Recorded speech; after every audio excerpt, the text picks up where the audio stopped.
다음 영상을 만드는데 더 큰 힘이 됩니다. 감사합니다.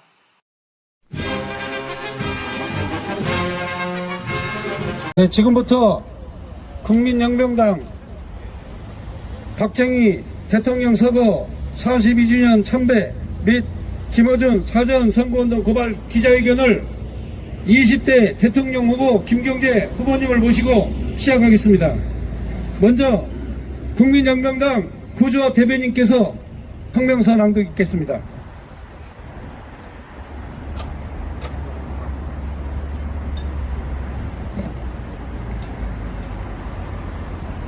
예, 국민혁명당 대변인 구주호 변호사입니다. 오늘은 박정희 대통령 서거 42주년입니다. 그래서 이를 참배를 하고 또 김어준에 대해서 형사 고발을 하기 위해 우리가 모였습니다. 저는 김어준에 대한 고발 사건에 대해서 말씀을 드리겠습니다. 김어준이 이틀 전 유튜브 방송에서 중대한 범죄 행위를 했습니다. 바로 공직선거법상 사전선거운동죄를 범한 것입니다. 김어준은 이 발언으로 인해서 한 달 내로 구속이 될 것으로 저는 확신하고 있습니다. 그렇다면 김어준이 어떤 범죄 행위를 했는지 제가 말씀을 드리겠습니다.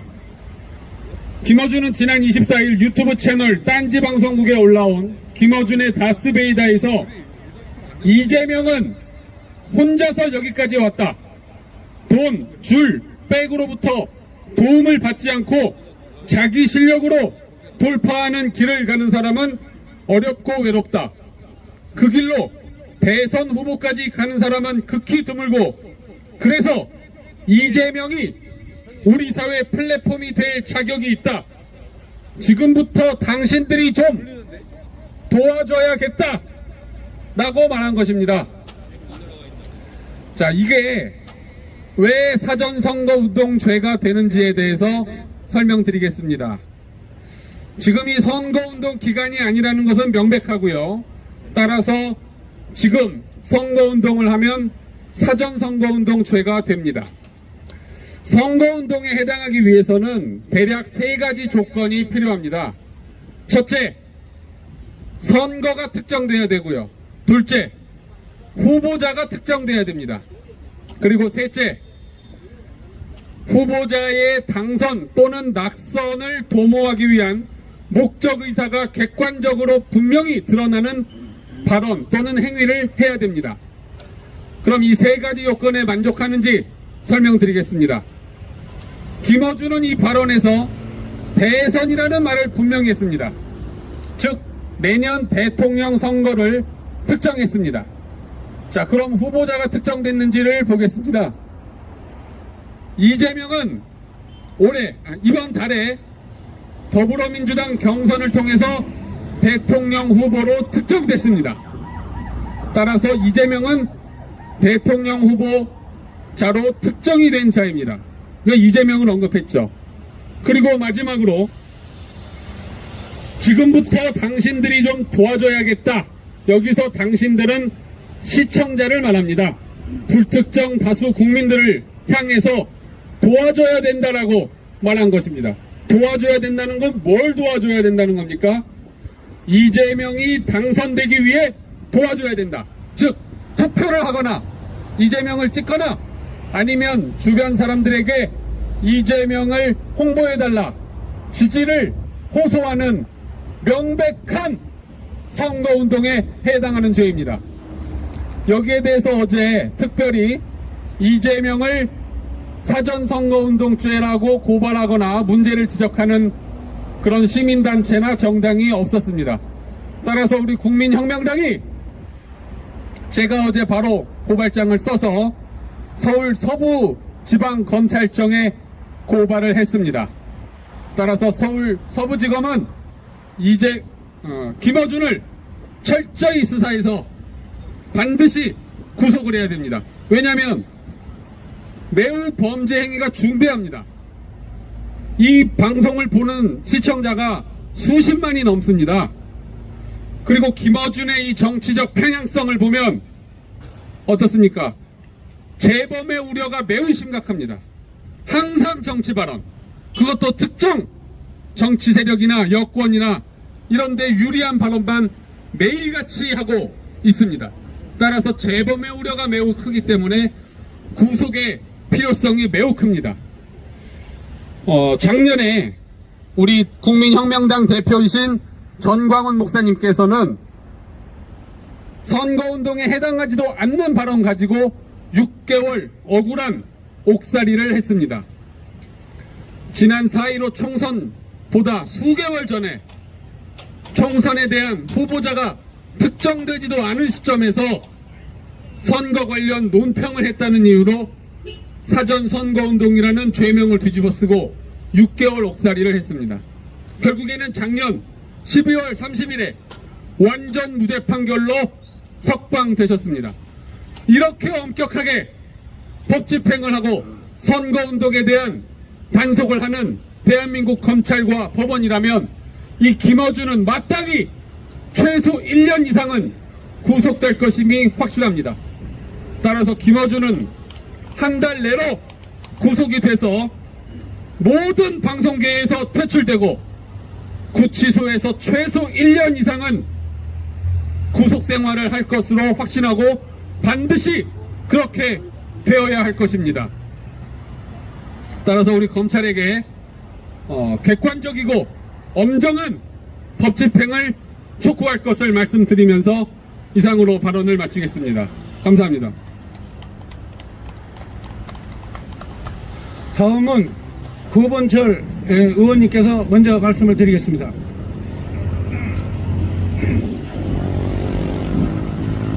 먼저 박정희 대통령 서거 42주기를 추모합니다.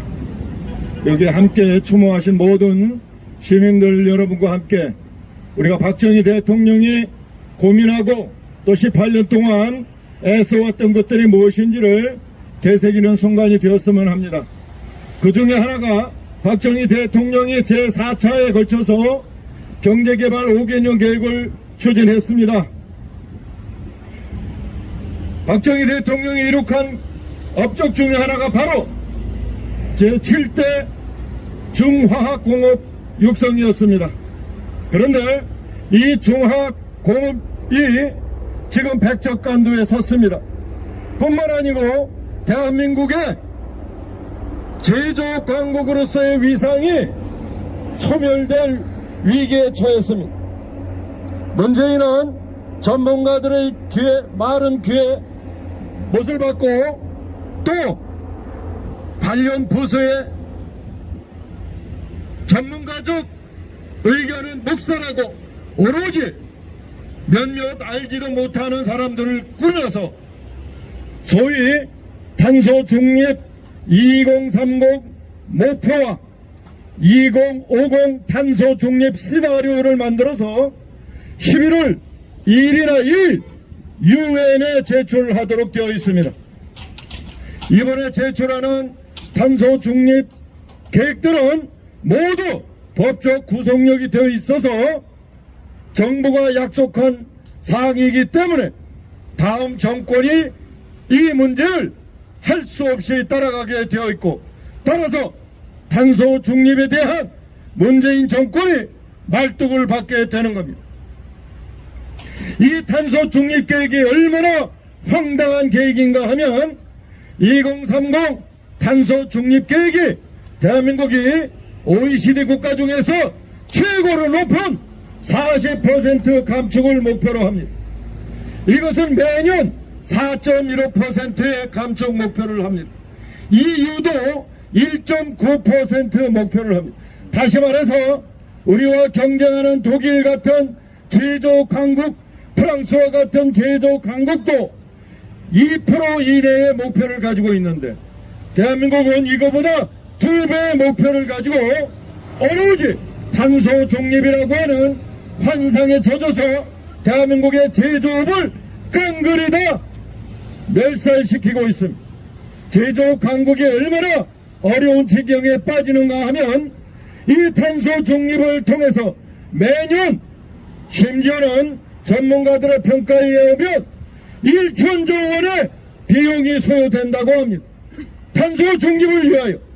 그런데 지금 우리가 가지고 있는 탄소 중립 목표는 원자력 발전 계획을 그대로 살리면 40%가 아니라 50%까지 달성할 수 있다고 하는 것이 전문가들의 계획입니다.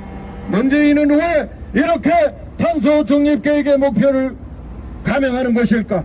이것은 이미 전국에 깔린 특정 지역의 사기꾼들, 태양광 사기꾼들이 모두 여기에 빨대를 꽂고 태양광 지역의 내중의 지역 투지 용도 변경까지 생각하면서 이자들의 20년의 중장기 계획을 가지고 탄소 중립을 대한민국의 모든 사기꾼들의 이익의 빨대로 생각하기 때문입니다. 뿐만 아니라 한두 개의 재벌이 가스 도입을 목표로 가스 발전에 몰입하면서 대한민국의 원자력 산업을 죽이고 20년, 30년의 중장기 계획을 자기들의 살궁리의 중장기 계획을 짜가면서 이 계획을 세우고 있습니다. 사랑하는 국민 여러분, 탄소 중립 목표와 2050 탄소 중립 시나리오는 완전히 거짓입니다. 이 문제에 대하여 국민 여러분이 문재인 정권 제2기를 평가할 때 분명히 제1번으로 고려해 주시길 간절히 부탁드립니다. 감사합니다. 자, 이제 마지막으로 제20대 대통령 후보 김경재 후보님 나오셔서 말씀을 하시겠습니다.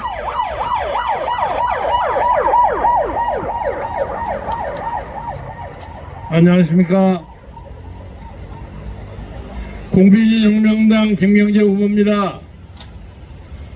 유튜브를 통해서 이 자리를 보고 계시는 전국의 그리고 해외의 많은 동포 여러분, 42주년 박정희 대통령 서거 기념일을 맞이해서 여러분이 방금 우리 구주화 변호사가 낭독한 김어준에 대한 고발장 내용을 잘 보셨으리라고 생각합니다. 김어준은 제가 생각하기에 오세훈 시장이 당선하면 적당히 처리할 줄 알았는데 그건 못하더라고요. 우리가 오세훈 시장을 열심히 믿었는데 그 사람이 마음이 바꿔졌는지 현실적으로 어려웠는지 그건 잘은 모르겠습니다만 이번에 우리 대변인의 고소로 김어준 문제가 잘 해결되기를 기대합니다. 우리 구본철 전 의원이 방금 말씀하신 탄소 중립의 문제는 문재인 정권이 하고 있는 것이 한마디로 말해서 사기입니다. 탄소 중립을 하기 위해서는 원전을 부활시켜야 합니다. 그리고 태양광이니 뭐 풍력이니 해가지고 탄소 중립의 목표를 달성하지 못합니다. 그래서 특정 지역에 이익이 있느냐 없느냐 그것은 뭐 차치하고라도 원칙이 틀렸습니다. 그리고 원전을 없앤다고 하면 전혀 문제가 없다고 하지만 이미 전기료가 올라갔습니다. 그 사람들이 사기가 드러났습니다. 그래 이 정권은 그냥 눈앞에 있는 걸 생각하지도 않고 소주 성인이 이상한 경제 성장을 가지고 성장 이론을 가지고 우리나라 경제를 엉망으로 만들었고 또 탄소 중립을 가지고 이거 아주 구세준화되는 것처럼 난리 법석을 쳐요. 원칙이 틀렸습니다. 오늘 박정희 대통령은 18년 동안의 집권 동안에 연평균 성장 8.6%를 기록했습니다. 대한민국 역대 대통령 중에서 가장 높습니다. 그 다음에 한 6, 7년 동안에 9.3%의 경제 성장이 후임자에 의해서 일시 있었습니다만은 그래서 박정희 대통령이 이룩한 그 기반 위에서 시작된 것이고 당시에 세계 경제, 국제 경제가 굉장히 좋았고 재수가 좋았고 그리고 당시에 경제 담당자가 아주 유능한 사람이었기 때문에 그만한 부수 효과가 생겼으리라고 생각합니다. 그래서 이 나라의 모든 경제 발전의 기초는 박정희 대통령이 쌓으신 겁니다. 오늘 42년의 주기를 맞이해서 박 대통령이 이 나라 경제를 살리기 위해서 노력했던 그 눈물겨운 노력을 다시 한번 국민 여러분에게 상기하고자 합니다. 우리가 당시에는 국제적인 크레딧, 신용이 없었어요. 아무도 신용이 없으니까, 담보가 없으니까 우리에게 돈을 안 빌려주려고 그래. 그래서 이 양반이 서독에 가서 에르하트를 딱 만나가지고, 당시에 경제상 그에 수상했죠? 에르하트를 만나가지고 돈 좀 빌려주시오. 아, 빌려주고 싶은데 당신은 크레딧이 없어. 그래서 그때 서독에 파견되어 있던 우리 서독 광부, 그리고 서독 간호사, 이런 양반들의 임금을, 월급을 담보로 해서 돈을 빌려왔어요. 그냥 온 것이 아닙니다. 담보 잡혔어요. 그러니까 이 나라 출신의 서독 광부와 서독 간호사들은 자기들 임금의 경우에 따라서 없어질 것을 각오하면서 이 나라 경제 발전에 헌신했습니다. 이걸 제가 오늘 꼭 강조하고 싶습니다. 그래서 마지막 떠나기 전에 대통령이 그들하고 같이 회합을 하면서 눈물을 흘렸어요. 눈물을 흘리면서 여러분의 헌신 때문에 내가 한 푼도 없애지 않고 이 돈을 가지고 이 나라 경제 발전에 초석을 상대다. 그런데 그 후 한 40년 후에 요새 대장동이 벌어지는 거 보십시오. 대장동이 벌어져갖고 온갖 이 나라의 기득권들이 전부 카르텔이 돼 있어요. 법조계, 판사, 검사, 시장, 군수 다 걸려 있어요. 도둑놈이 한꺼번에 있어요. 일본말 써서 미안하면 민나 도로보됐어요. 전부가 도둑놈이에요. 그런데도 뻔뻔하게도 이 사람이 집권당의 대통령 후보로 나오는 이 어이없는 사건이 벌어지고 있습니다. 그래서 한마디로 요약해서 어떤 일이 있더라도 대장동이 대통령이 되어서는 안 됩니다. 간단합니다. 대자 돌림 옛날 발해의 시조 배주호 씨하고 종신은 아닙니다만은 대장동이 대통령이 되어서는 안 됩니다. 오늘 우리가 42주년 박정희 대통령의 서거일을 맞이해서 우리가 새삼스럽게 저 안에 들어가면 기자회견을 하지 못하기 때문에 입구에서 국민 여러분과 세계의 많은 자유를 사랑하는 우리 동포 이북에 있는 2,400만 주민을 포함해서 어떤 일이 있으라도 대한민국의 자유민주주의가 한 고비를 지나갑니다. 고비. 이 고비만 잘 지나가면 대한민국의 세계에 우뚝 가는 경제 발전과 자유민주주의 국가가 됩니다. 그러니까 이 자유민주주의의 발전을 막으려고 하는 온갖 암흑의 세력들이 이제 전부 뭉뚱그려가지고 탄소 중립이니 대장동이니 난리 법석을 해갖고 카르텔을 만들어서 우리하고 대장하고 있습니다. 이것을 이겨야 합니다. 그래서 오늘 42주기를 맞이해서 이 현충사에서 여러분에게 우리가 반드시 대한민국을 지키고 이 현충원을 지킬 것입니다. 현충원은 뭡니까? 옛날로 왕조서로 말하면 사직입니다. 사직. 이 나라를 위해서 땀 흘리고 피 흘리는 많은 사람들이 이게 묻혀 있습니다. 개지기는 약간 애매한 사람도 있습니다만은 자우당을 이만하면 공부를 다 못해서 이 나라를 살린 사람들이에요. 우리가 오늘 이 자리에서 다시 한번 박정희 대통령의 그 순국과 애국정신 그리고 이승만 대통령의 건국정신 이걸 보태서 이 나라를 우리가 우리의 아이들 속된 말이 우리의 새끼들이 잘 사는 나라를 만들기 위해서 더 노력할 것을 다짐하면서 말씀을 마치겠습니다. 대단히 감사합니다. 감사합니다. 자, 이것으로 기자회견을 마치겠습니다. 광고 드리겠습니다. 15분 후에 박정희 대통령 묘역에서 참배가 있겠습니다. 우리 기자 여러분들도 15분 후에 박정희 대통령 묘역까지 와주시길 구독, 좋아요, 알람을 눌러주세요. 다음 영상을 만드는데 더 큰 힘이 됩니다. 감사합니다.